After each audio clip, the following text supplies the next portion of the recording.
Islamabad United को इस PSL में लगातार चौथी शिकस्त जो पड़ चुकी है। अब इस चौथी शिकस्त के साथ इस्लामाबाद यूनाइटेड पॉइंट टेबल के अंदर नंबर 4 के ऊपर आ चुकी है। अब हो सकता है कि इस्लामाबाद भी पीएसएल से बाहर हो जाए। इस जाने पर इस्लामाबाद आ चुकी है कि वो पीएसएल से बाहर हो सकती है। देखो भाई, ये वही इस्लामाबाद यूनाइटेड है जिसको होल्ड फेवरेट करार दिया जा रहा था कि यार ये पहले ही क्वालिफाई के अंदर पहुंच जाएगी, फिर डायरेक्ट वहां से जीतकर फाइनल के अंदर जाएगी। इस तरीके से ही चलती हुई आ रही थी। जब तमाम टीमों के 6-6, 7-7, 8-8 पॉइंट थे, तब इस्लामाबाद जो वाइट टीम थी जो पहले नंबर के ऊपर भी थी और पूरे 10 पॉइंट भी थे, लेकिन लगातार कॉम्बिनेशन चेंज किया।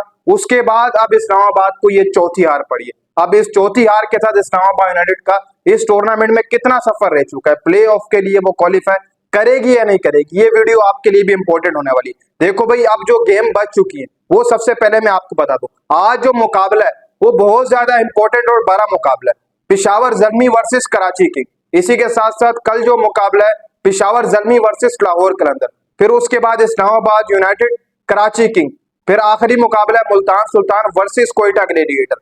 अब यहाँ से जो सुनहरी है वो पूरे तरीके से बदल चुका। अब जो गेम के अंदर शामिल है, देखो 3 टीमें अब फिल वक्त शामिल है मेरे हिसाब से। एक इस्लामाबाद यूनाइटेड, लाहौर कलंदर और पेशावर ज़ल्मी। वो मैं क्यों कह रहा हूँ, क्योंकि इस्लामाबाद को ये जो चौथी शिकस्त पड़ी है, इसके साथ साथ इस्लामाबाद यूनाइटेड का जो रन रेट है वो माइनस के अंदर आ चुका है। अगर पेशावर और इस्लामाबाद का रन रेट देखा जाए, इस्लामाबाद और पेशावर का रन रेट देखा जाए, सिर्फ थोड़ा सा ही फर्क है, ज्यादा फर्क नहीं। इसलिए मैं कह रहा हूं कि इस्लामाबाद यूनाइटेड अब हो सकता है कि इस पीएसएल से बाहर हो जाए। सबसे पहले मैं आपको बता दूं कि जो कोयटा ग्लेडिएटर है उसने तो पहले ही क्वालिफाई कर लिया अगले राउंड के लिए, यानी कि वो डायरेक्ट जो क्वालिफाई राउंड होता है वो खेलेगी, वहां से जीत कर आगे जाएगी फाइनल। अगर हार भी गई तो एक चांस आप सबको पता है कि वहां पर मिलता ही मिलता है। फिर दूसरे पर कराची किंग है, 8 मैचेस हो चुके हैं, 10 पॉइंट है भाई साहब। जो रन रेट है इनका प्लस के अंदर है, बेहतरीन जारी। आज इनका ज़ल्मी के साथ मैच है। फिर इस्लामाबाद यूनाइटेड है 9 मैचेस, ठीक हो गया। इसी के साथ साथ 10 पॉइंट और माइनस के अंदर जो वो आपका रन रेट और 1 मैच रह गया। फिर है लाहौर कलंदर 9 मैचेस, 9 पॉइंट, 4 विन और प्लस के अंदर रन रेट है। फिर है Peshawar Zalmi 8 matches, 4 win, 8 point, minus के अंदर इनका रन रेट है। अब यहाँ से जो सिनेरियो है, देखो भाई, अगर आज पेशावर ज़ल्मी कराची किंग को हरा देती है तो उनके पॉइंट हो जाएंगे पूरे 10, ठीक हो गया। उनके पॉइंट पूरे 10 हो जाएंगे पेशावर ज़ल्मी वालों के, ठीक है। फिर एक मैच पेशावर का बचेगा भी सही।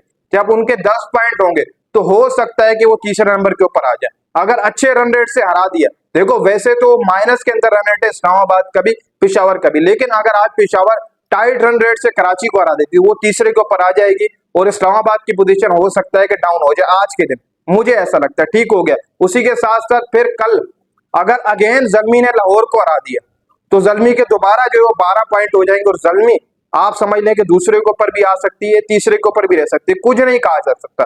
फिर उसके बाद भाई साहब इस्लामाबाद को अगर कराची किंग ने हरा दिया, फिर इस्लामाबाद का हो सकता है कि पत्ता साफ हो जाए, कुछ कहा नहीं जा सकता। फिर लाहौर भले पेशावर को हरा दे, वो ऊपर आ जाएगी। देखो अब ऐसे कि फर्ज कर लो कि आज पेशावर ज़ल्मी कराची को हराती, ठीक है, उनके हो जाएंगे 10 पॉइंट, वो ऊपर आ जाएगी, ठीक हो गया। फिर उसके बाद भले लाहौर से पेशावर ज़ल्मी हार जाए, लाहौर के हो जाएंगे 11 पॉइंट, वो भी ऊपर आ जाएगी। फिर कराची किंग इस्लामाबाद को हरा दे, फिर लाहौर भी क्वालिफाई कर जाएगी, इसी के साथ साथ पेशावर ज़ल्मी भी क्वालिफाई कर जाएगी। अब आपको थोड़ा सुनहरी समझ में आया। आज जो मुकाबला है वो ज़ल्मी वर्सेस किंग का है। अगर यहां से आज ज़ल्मी जीत जाती है, ठीक हो गया, तो उनके 10 पॉइंट हो जाएंगे, वो थोड़ा सा ऊपर चले जाएंगे, आप समझ लें तीसरे पर भी आज जा सकते हैं। उसके बाद फिर भले पेशावर ज़ल्मी लाहौर से हार जाए कल, 10 पॉइंट होंगे, वो ऊपर ही रहेगी, लाहौर कलंदर के हो जाएंगे 11 पॉइंट, ठीक हो गया। ये दोनों टीमें चली जाएंगी नंबर 3 और नंबर 4 के ऊपर। फिर उसके बाद इस्लामाबाद कराची किंग से हार जाए, ऐसे में इस्लामाबाद हो जाएगी भाई साहब इस टूर्नामेंट से बाहर, लाहौर भी क्वालिफाई कर लेगी, पेशावर भी क्वालिफाई कर लेगी। ये तो था इन दोनों का सुनिए। बाकी अगर फर्ज कर लो कि आज ज़ल्मी हार जाती है कराची से, तो फिर सुनहरियो वही रहेगा।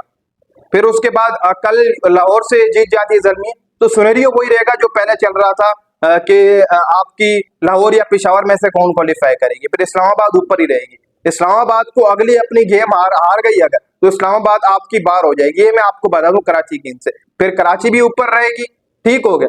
फिर उसी के साथ साथ लाहौर भी ऊपर रहेगी, पेशावर भी ऊपर रहेगी, फिर इस्लामाबाद हो सकता है बात। ये सुनहरी जो फिल वक्त बना हुआ है, लेकिन अभी भी मुझे मुश्किल दिखाई दे रहा है। अगर इस्लामाबाद अगला मैच जीत जाती है कराची किंग से, तो वो ऊपर चली जाएगी 12 पॉइंट के साथ दूसरे नंबर के ऊपर। फिर उसी के साथ साथ भाई साहब पेशावर ज़ल्मी अगर कराची को हराती है, वहां से भी अगर नहीं जीतती है, तो फिर वो लाहौर को सिंपल हराया, वो भी ऊपर चली जाएगी। फिर उसके बाद जो मैंने आपको सिनेरियो बताया था, तो वो सिनेरियो चलता है, तो इसके चलते हुए इस्लामाबाद यूनाइटेड बाहर हो सकती है, जो मैंने आपके साथ शेयर किया है। तो इस वक्त ये चल रहा है पॉइंट टेबल के अंदर। देखो आज मुकाबला ज़ल्मी वर्सेस किंग का है। अगर ज़ल्मी जीत गई तो ज़ल्मी के पॉइंट 10 हो जाएंगे, फिर एक गेम बचा होगा। कल फिर दोबारा पेशावर ज़ल्मी अगर जीत जाती है तो 12 पॉइंट हो जाएंगे, आगे चली जाएगी। अगर कल लाहौर जीत गई, आज पेशावर जीत गई, कल लाहौर जीत गई पेशावर से, तो फिर लाहौर के पॉइंट हो जाएंगे पूरे 11। फिर उसके बाद इस्लामाबाद को हारना होगा कराची के हाथों, ये मैं आपको बता दूं। वरना तो उसके ऐसे इस्लामाबाद बाहर हो सकती है, वरना तो उसके बर्फ जो सिनेरियो चलेगा वही पुराने वाला चलेगा लाहौर और पेशावर के अंदर।